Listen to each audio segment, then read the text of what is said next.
Very good morning, dear students. This video is for class 10 subject science chapter number 13, that is magnetic effects of current, and this is lecture number 4.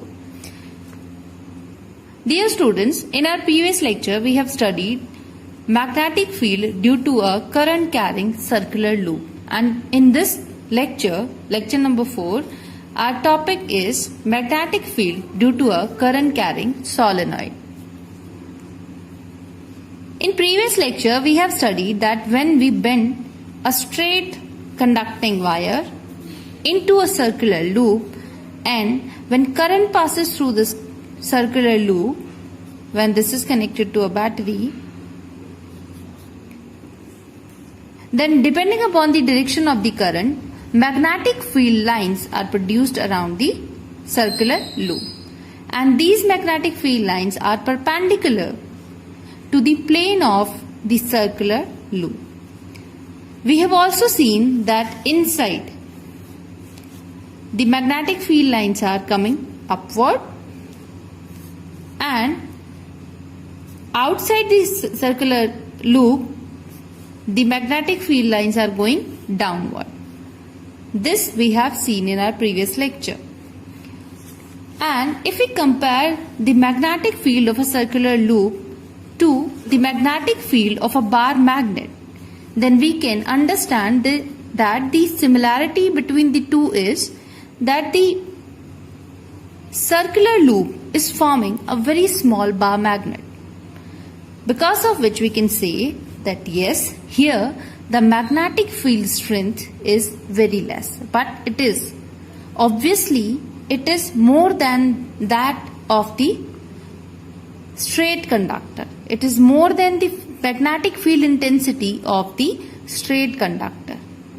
It is more than that, but still it is forming a very small bar magnet which is having two poles, south and north, and it is behaving as a small bar magnet. And the small magnetic field strength is comparatively very less. So this cannot be used for many of the functions. But what if we increase the number of circles, as we have seen in our previous lecture, that when we are having a single loop, the magnetic field strength was less, but when we increase the number of magnetic turns, the number of circular wire, the turns are increased. Here you can see that the turns are increased, and after increasing the turns of the wire by twisting it, we can get the more magnetic field strength.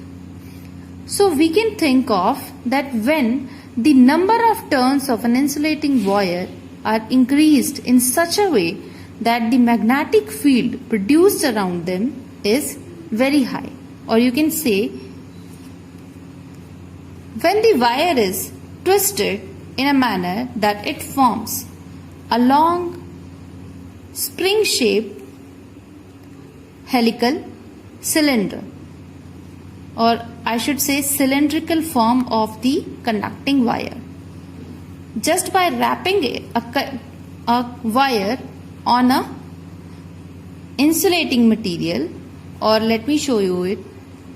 Here I have a conducting wire, let's say it is copper, and this should be insulated copper. And when we wrap the insulated copper wire by twisting it around the cylindrical shaped material or object, then we can form a spring-like arrangement of the conducting wire. And this spring-like arrangement of the conducting wire is known as solenoid. So this is our final solenoid formed by the wire, which is copper. So this is the solenoid. So we can define solenoid as a coil of many turns. You can see here that we are having number of turns, circular turns of insulated copper wire wrapped closely in the shape of a cylinder. You can see it that it is forming a shape of a cylinder. And this is also looking like a spring. So this shape of the cylinder, or you can say the insulated copper wires, are wrapped in such a way that they form a hollow cylinder. Then this shape is called a solenoid. And the word solenoid is having its own meaning. Solon and oids. Solon means pipe and oids means shape. So a pipe shaped arrangement of the conducting wire is known as solenoid. We can also say a solenoid is a coil of many turns of insulated copper wire closely packed in the shape of a tight spring. So as you have seen that this is forming a spring-like arrangement. Or we can also say that a solenoid is a long helical wound of coil of insulated copper. So this is our solenoid. Now we have to understand that what kind of magnetic field will get produced around the solenoid. We have studied about a smaller portion, or we can say we have studied or we have obtained the magnetic field due to a single circular loop, and we know that when we increase the number of turns of the circular loop, then the magnetic field strength increases. So here you can see that if we talk about just a single circle or a single circular loop, which you are able to see now. Now you are seeing the cross-sectional view of the solenoid. Here you are able to see the single circle. So when I say, let me show you first this thing diagrammatically. When we have a conducting wire in the form of a solenoid, and this conducting wire is joined with a battery. Now as you can see here, although this is a cell, and we can get the current direction, that the current will start flowing in this direction and it will come out from here. So now let us compare this with the original diagram or the original shape that we have made today. So this was the original arrangement that we have made today. So this is our spring. So you can compare it with it. Now the current is flowing in this direction. So let me mark it, or let me mark it with the help of a marker, which will help us to guide or to understand the direction of the current. I hope this black color will help us to identify the direction of the current.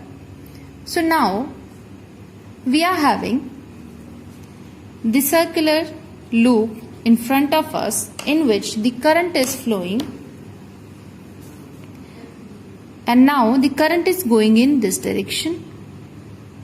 So what happens in case of a solenoid, that all the circular loops, in all the circular loops the current will flow in the same direction, because if the circular loop, if I'm talking about the first circular loop, the current direction is this. For the second circle also the current direction is same.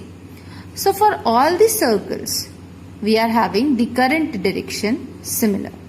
So same magnetic field lines will get produced, just as in case of a single circular loop it happened.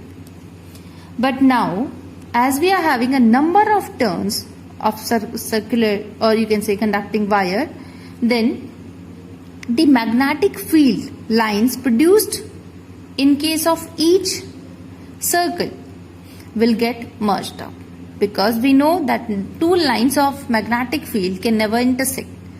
So if they cannot intersect, what will happen to them? They will join each other or they will merge into each other.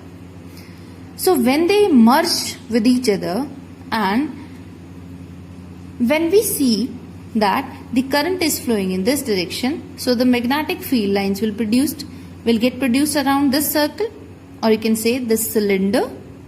So these will be in the shape of the arc, or you can see it diagrammatically, that if we talk about the direction of the magnetic field, then we know that current is flowing in this direction.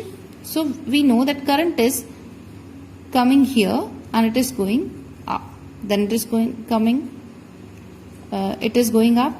Here also it is going up. So to get the direction of the magnetic field lines produced in this solenoid, we have to apply the clockwise rule here. So when I see this phase as the first phase of our solenoid, so what will happen? The current is flowing in this direction.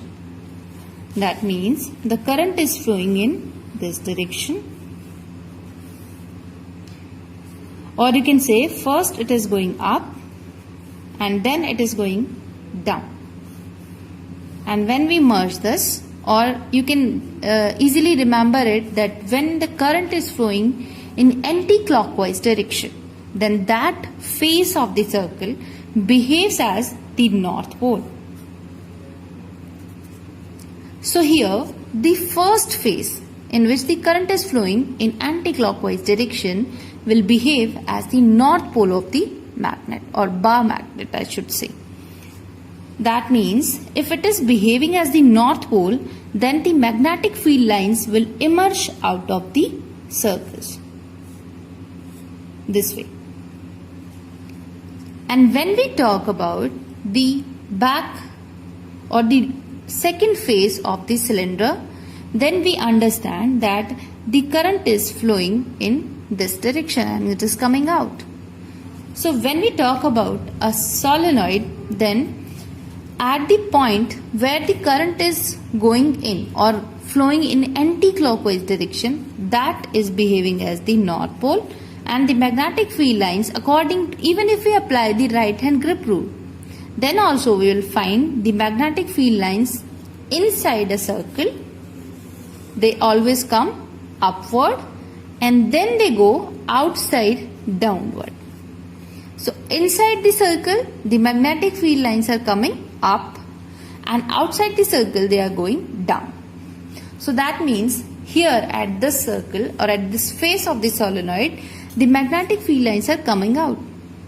And when we talk about the second phase, then we see that magnetic field lines are going inward.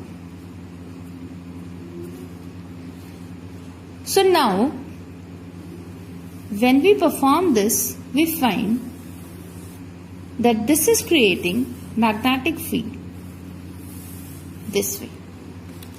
So this is the final magnetic field lines produced around the solenoid. You can see it clearly. But we know that magnetic field lines do not end up at the north or south pole or at the end of the conductors. The magnetic field lines travel even inside the conductor.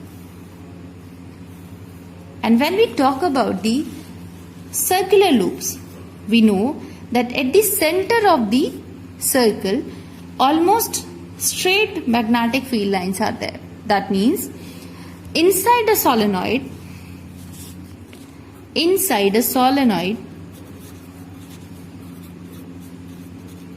the magnetic field, because the magnetic field lines are parallel to each other, so magnetic field will be same at all the points inside a solenoid. That means magnetic field will be uniform. So this is how we get the magnetic field lines, and for sure this magnetic field is much stronger than the magnetic field strength of a circular loop. And what decides the strength of the magnetic field? Two factors are there. first factor is current. Higher the amount of current flowing in the circuit, higher the magnetic field strength. Or you can write it as magnetic field strength is directly proportional to the current flowing in the circuit. And the second factor is, because what makes it different from the circular loop is the number of turns of the conducting wire. So it is the number of turns per unit length. Remember, I'm saying number of turns per unit length. Say we have 10 meters of wire, or you can say 10 meter length solenoid we have, cylindrical arrangement of the conducting wires. So per meter we have, let's say, n number, or let's say 5 number of turns. So when we increase this number by some amount, let's say now I'm increasing it by 2, so 7 number of turns per unit length, 7 number of turns will be there per meter of the solenoid. So this is how the number of turns per unit length are increased, so that magnetic field strength can increase. So magnetic field strength is also directly proportional to the number of turns per unit length. So by combining these two equations, we can say that magnetic field strength is directly proportional to the product of number of turns and the current flowing in the circuit. So these were the factors on which the magnetic field strength of a solenoid depends. But we have to compare the magnetic field, because as you can see it here, that here when we see the first phase, it is behaving as the north pole of a bar magnet, and here we see that magnetic field lines are entering into the solenoid. So it is forming the S pole or S pole of the bar magnet. So this is telling us that this solenoid is behaving as a bar magnet. So let us compare the magnetic field lines of the bar magnet and the solenoid. So when we talk about a bar magnet, we know that we are having a north pole and a south pole. From north pole, magnetic field lines emerge and they enter the south pole of the bar magnet and they travel into the magnet. We are having a number of magnetic field lines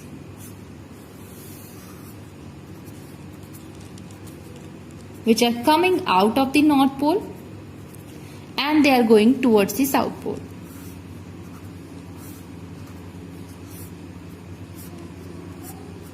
And they travel almost parallelly inside the bar magnet. That means inside they are traveling from south to north, and from outside the bar magnet they are traveling from north to south. And the number of magnetic field lines are higher near the poles, and it decreases, or you can say the distance between the magnetic field lines increases as we go away from the poles, as you can see it here. So this is what happens in case of a bar magnet.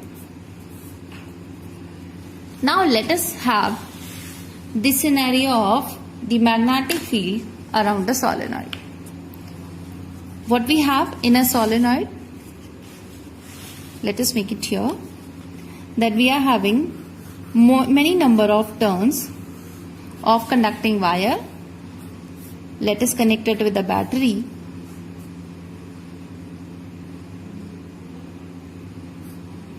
So here we are having the positive and negative terminals of the battery, and this way we can see that yes, current is flowing in this direction. So from here the current is entering, and from here the current is exiting from this end of the conductor. So by applying the right hand grip rule, or you can say Maxwell's corkscrew rule, or the clock face rule, we know that when current is flowing in anti-clockwise direction, which is here, here the current is flowing anti-clockwise direction. So this side magnetic field lines will come out of the solenoid. And we know that the magnetic field lines do not end up in the space. They form a closed loop. So when they emerge out from the North Pole, they end up, or you can say they form the closed loop by entering at the second end of the solenoid. So this is what exactly happens in case of a solenoid, because they have to form the closed loops.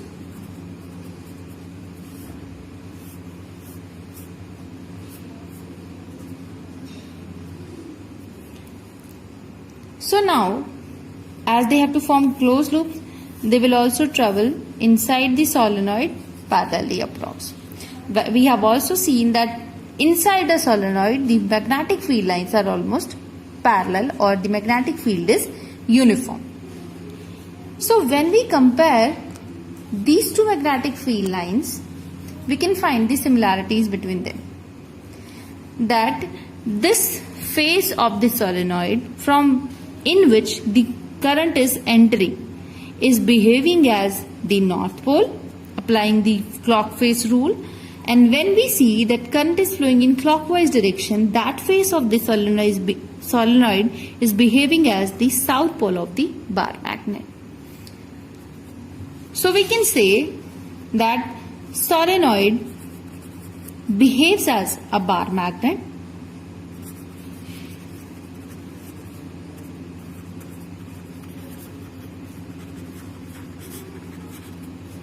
Now let us talk about the use of solenoid. That we have created the stronger magnetic field. So what is the use of this strong magnetic field? What we are going to do with this magnetic field? So the answer to this question is that the strong magnetic field produced inside, I'm not talking about the outside force, because the outside forces are weak. Let us remember some of the points regarding solenoids. That the first point is magnetic field inside a solenoid is uniform, and outside it is non-uniform. Inside the magnetic field is strong, and outside it is weaker.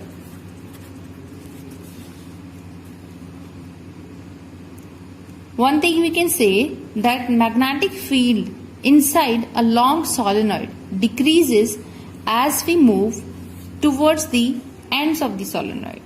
Why? Because here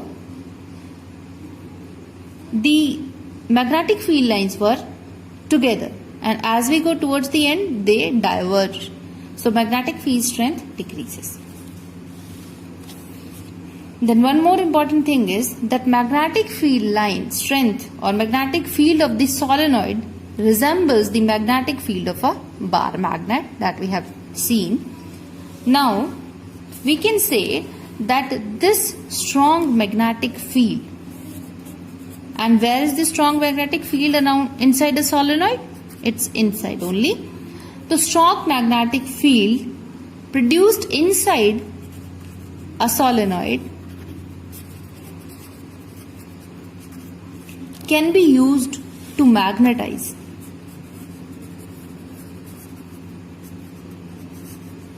a piece of magnetic material or to make more magnets.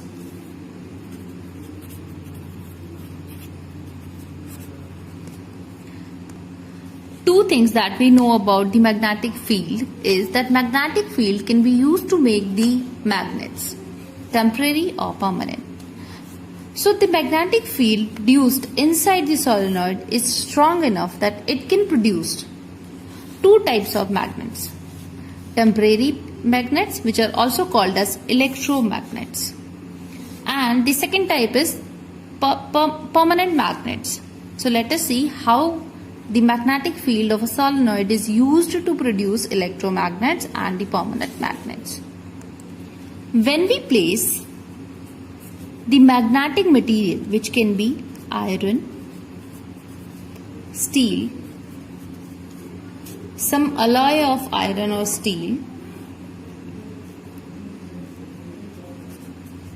which can behave as a magnet.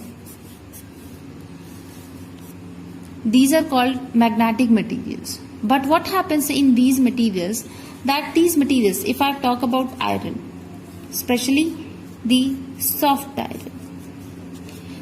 iron or this matter is having the domains of the atoms and molecules, as we have studied how magnetic field or magnetic effect is produced in a material.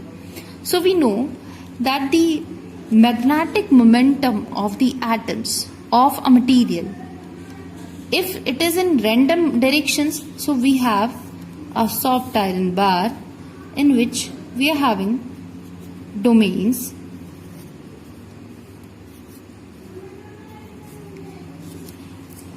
which are having the random magnetic moment directions.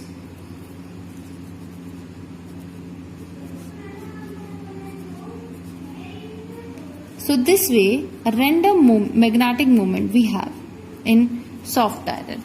But as we apply a magnetic field to it, they all align themselves in a net direction. So that makes it behave as a magnet when we apply a magnetic field. And soft iron rod, or you can say a soft iron bar, when it is placed inside a solenoid which is having the uniform and strong magnetic field inside this solenoid, and we are placing a bar magnet a soft iron rod inside the solenoid. So we know that because of the magnetic field of the solenoid, magnetic field, or we can say the magnetic effect, is produced in the in the soft iron also. So here this end of the soft iron will behave as the north pole and this will behave as the south pole. So this will behave as a magnet, but this will happen till the current flows in the circuit. Now it is behaving as a magnet, but this magnetic effect is produced because of the current flowing in the circuit. So this type of magnet formed is called electromagnet, where magnetic effect is produced because of the electricity. So here soft iron is used because soft iron is easy to magnetize and demagnetize. Because what we want from a magnet, that it can behave as a magnet as the current is passed through it.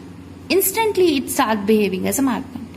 And as soon as the current stops flowing through it, it comes to the initial position. That means now it is not behaving as the magnet. So soft iron is used because it is easy to magnetize and demagnetize the soft iron instead of using steel and alloys. What happens if we are using steel and some alloys of iron, steel and nickel in place of soft iron in the solenoid? Because the steel is having a property that once the magnetic field is produced in it, now it is hard. The first thing is it is hard to maintain or to produce the magnetic field in the steel. So this was the first hurdle that we are having. In case we are providing a large amount of current through the circuit and we are able to produce the magnetic effect in the steel bar. Now it is behaving as a magnet. But it is very hard to demagnetize the steel bar, and that is why now it will behave as a permanent magnet, that even after stopping the current flowing in the circuit, it will behave as the magnet only. It is not going to leave its magnetic behavior. So this is what? Permanent magnet. That once the current is flown through the circuit and magnetic effect is produced and material is getting magnetized.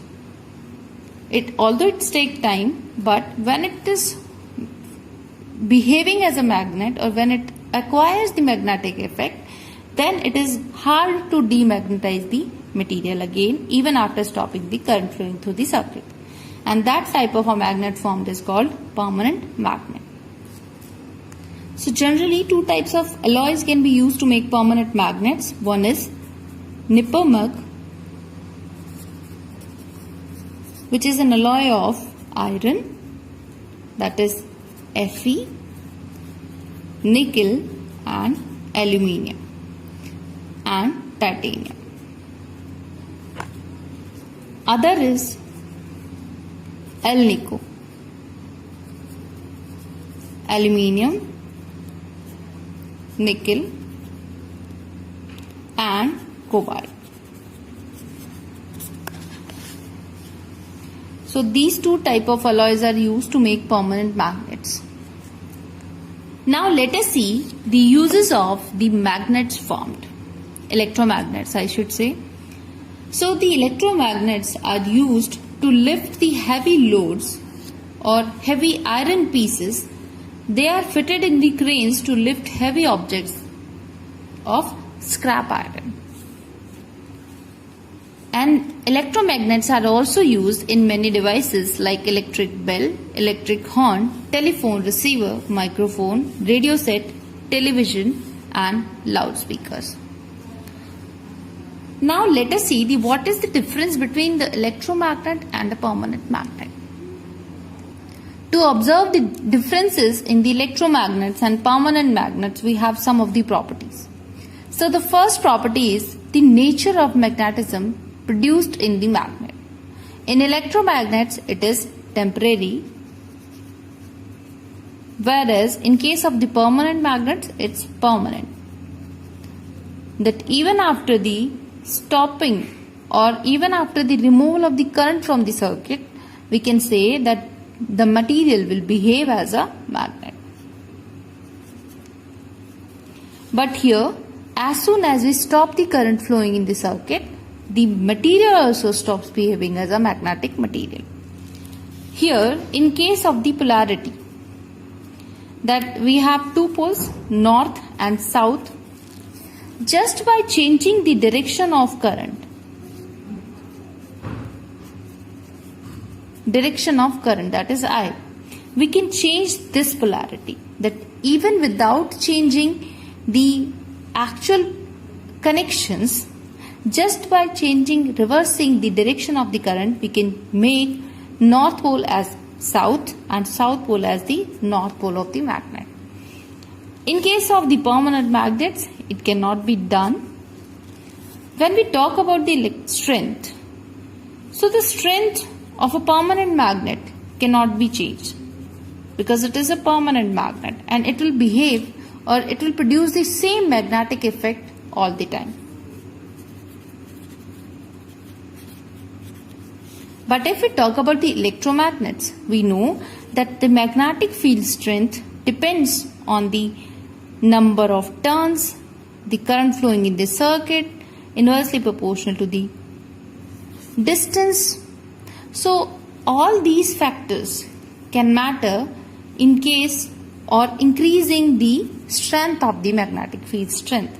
So according to the requirements, the strength of an electromagnet can be increased or decreased by just increasing the current or decreasing the current. So this was all about today's lecture. We have studied that what kind of magnetic field is produced around the solenoid, how it is in comparison with the bar magnet, how this magnetic field produced around the solenoid is used to magnetize the materials, to make the permanent magnets and the electromagnets. We have seen the uses of them and we have seen the differences between electromagnets and permanent magnets. Now let us see the homework of today's lecture and the homework solutions of the previous lecture. So as today's homework, your first question is the in-text question as page number 223, and the question is choose the correct option. The magnetic field inside a long straight solenoid carrying current A is 0, B decreases as we move towards its ends, C increases as we move towards its ends, and D is the same at all the points. This question you can do in your book itself, but you have to send me the pic of the answer. The second question for you is explain the clock face rule while finding the direction of the magnetic field around a solenoid.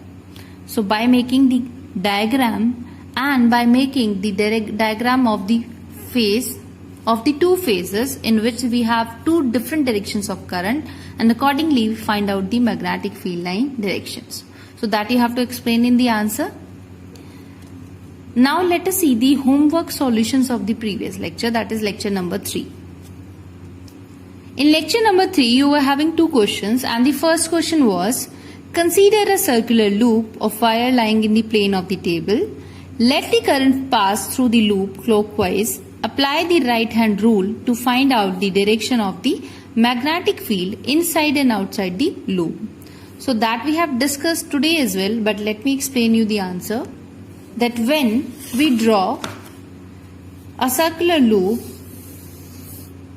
or we have a circular loop in the plane of the table and the current is flowing in this direction, that it is entering in this direction and it is coming out at this point. So these are the directions of current. So we can take this circular loop in two segments. You can think of the circular loop formed with the help of two straight segments of the wire. So if we consider this and apply the circular loop, the right hand grip rule at this point. So we know that when current is flowing in this direction, that by applying the right hand grip rule, what we have to do when the current is flowing in this direction, we have to arrange our thumb in the direction of the current, and our fingers curls will tell us the direction of the magnetic field lines. So if we are applying this rule, then this is providing us that the magnetic field lines are coming out and they are going in this direction. If we talk about this segment, then the right hand grip rule will say that we have to align the grip rule in this way, downward. Our thumb will show us the direction of the current. So when this happens, the current flow will be, the magnetic field lines will flow in this direction. And when we draw the magnetic field lines in the circular loop, they will be the concentric circles going inside, and here